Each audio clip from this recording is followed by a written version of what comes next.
Today marks the one-year anniversary of the war in Ukraine. Thanks for joining us on ABC 17 News at 5. I'm Megan Drakis.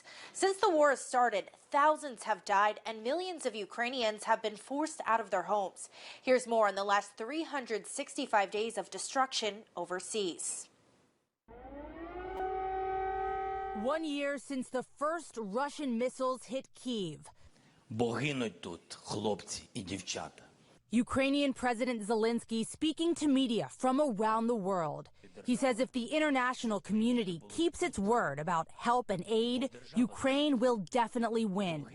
ABC News reporter Ian Pannell asking Zelensky what he says to Americans who believe the U.S. is giving too much to Ukraine. A new poll shows support fading since last year.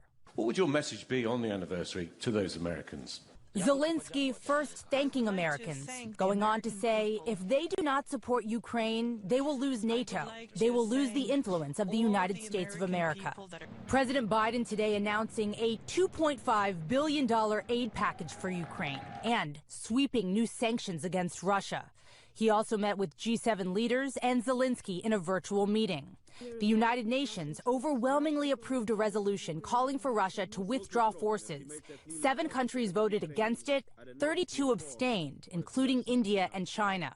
Україна живе. On this somber day in Ukraine, Russian President Putin has been silent.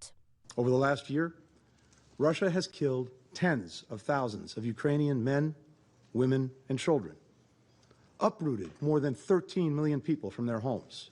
Amid concerns China could start providing weapons to Russia, China today calling for a ceasefire and providing a proposal to end the conflict. Zelensky in response saying that China talking about Ukraine is, quote, not bad. Lindsay Watts, ABC News, Washington.